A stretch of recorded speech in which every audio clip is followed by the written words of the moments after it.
equally tolerate the onslaught of distress and happiness is certainly a person eligible for liberation. In the Varnashrama institution, the fourth stage of life, namely the renounced order life, sannyasa is painstaking situation. But one who is serious about making his life perfect surely adopts the sannyasa order. So it's the last order of the life, sannyasa. And it's very painful because you have to depend completely on the mercy of the Lord. So in that also there are many varieties, Bahudaka, Kutichaka. And the last is the Parivakaracharya, Paramahamsa. So that stage they are fully dependent on the Supreme Lord. That's a beautiful example of Madhendra Puri. He was fully dependent on the Supreme Lord. Even he would not beg. Begging is allowed for sannyasis. But in his last, he's so advanced that whatever Krishna gives, he'll take. So that's a stage. The difficulties usually arise from having to serve family relationship, to give up the connection of wife and children. But if anyone who is able to tolerate such difficulties, surely his path to self-realization, spiritual realization is complete. Similarly, in Arjuna's discharge of duty as Kshatriya, he is advised to persevere, even if it is difficult to fight with his family members. So Arjuna was not able to fight. He was thinking, he kept his bow and arrow aside, that I don't want to fight, because he had so much attachment to his family members. So there's a verse, no? Katam Bhishmam Aham Sanke Dronam Cha Madhusudana. How can I lift my bow against those? They are puja or they are worshipable. Lord Chaitanya took sannyas at the age of 24, and his dependent young wife as well as old mother had no else to look after them. Yet for higher cause he took sannyas and was studying his discharge of higher duties. That is the way of achieving liberation from material bondage. So here also the word dhira is very nicely explained, that how a dhira can tolerate both the onslaught of happiness and distress. Bhakti Vinod Thakur also very nicely explains this, that in the material world, there's a beautiful prayer which he composes, that how we become captured with this material nature. He says, Bhuliya tumare samsare asiya. We just we forget the Supreme Lord and come to this material world. Bhuliya tumare samsare asiya. And then He nana veda vyata. We suffer this material world. Like this material world is a place of misery. It's not that is a place of enjoyment. You may get flickering enjoyment, but that is not eternal. It has a beginning and end. Adi antavanta konteya Buddha. There's one word used. Nateshu ramate Buddha. One who is sober, one who is very intelligent. He does not take delight in that. Just like we go to some amusement park.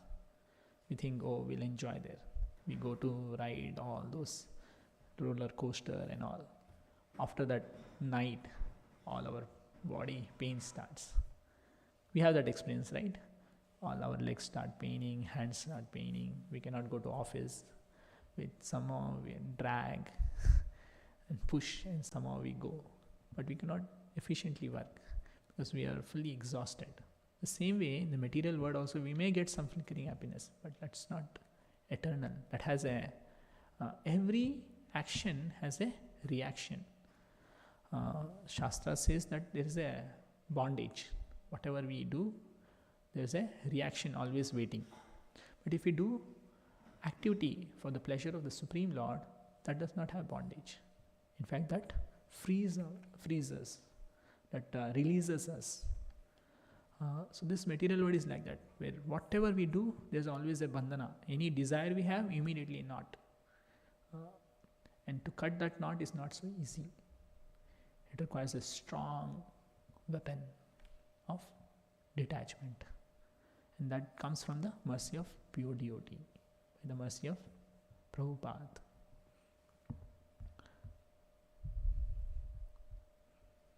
Further, now, in this same verse, Vacho Vegam Manasa Krodha Vegam, Prabhupada explains that how do we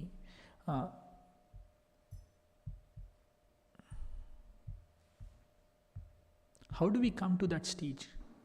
And Prabhupada says that the easiest process is by chanting.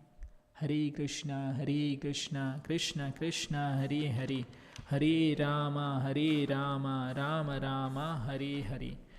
And this is the most easiest process in this age of Kali. Does not require any much endeavor. It's very easily achievable. We have to just focus on this syllabus: Hare Krishna, Krishna Krishna, Hare Hare, Hare Ram, Rama Rama, Hare Hare.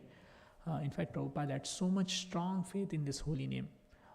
In New York, you can see how Prabhupada used to chant continuously for 3 hours, 4 hours. Hare Krishna Mahamanta, like Hare Krishna, Krishna Krishna, Hare Hare, Hare Rama, Rama Rama, Hare Hare.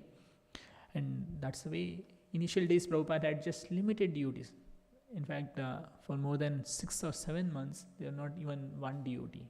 Prabhupada used to continue his daily program, like Monday, Wednesday and Friday. He used to have evening programs, and there hippies used to come, all these hippies.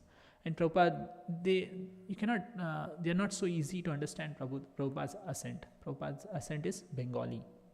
And Westerners, even we also find it tough to understand what's their communication. Imagine Prabhupada, 70 years old, and he is communicating with them. So completely it's a spiritual potency which acts. That pure devotee's potency is so powerful. It can transform. And you can just see in few years there are more than 10,000 plus disciples. So just a completely miracle how it outbursts. Many devotees also recall, many Prabhupada's disciples, they recall that just by seeing Prabhupada they have become devotees. That's the potency. In fact, when Chaitanya Mahaprabhu used to travel to South India,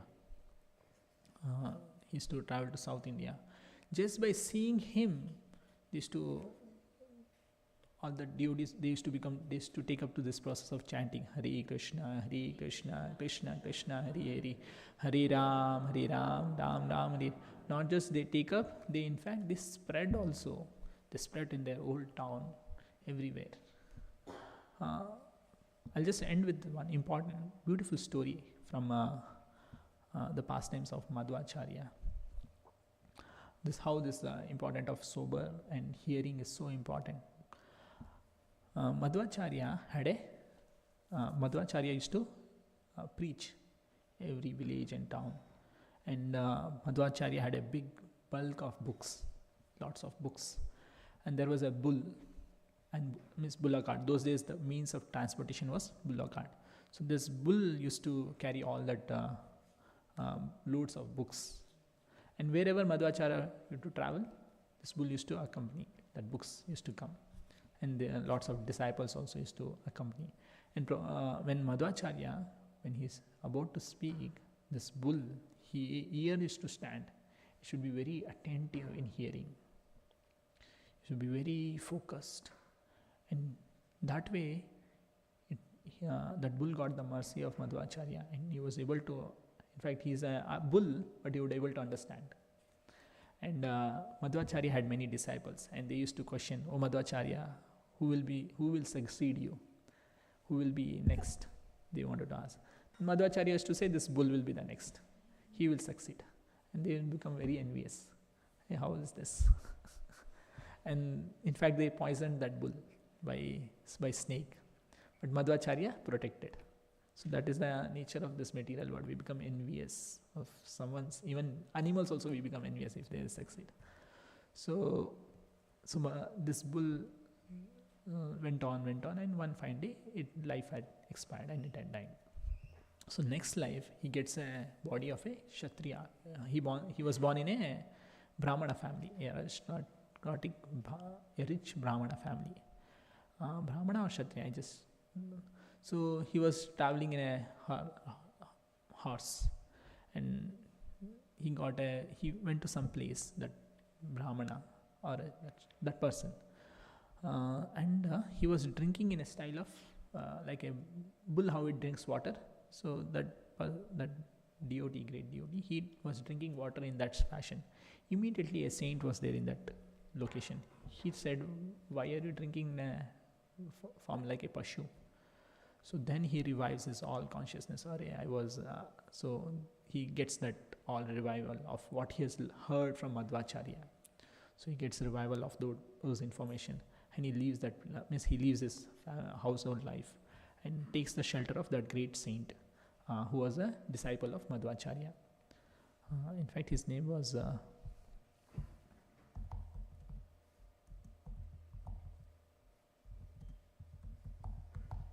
I think so, his name was Ashobhya Tirtha. He was a Kshatriya, and then he becomes famous as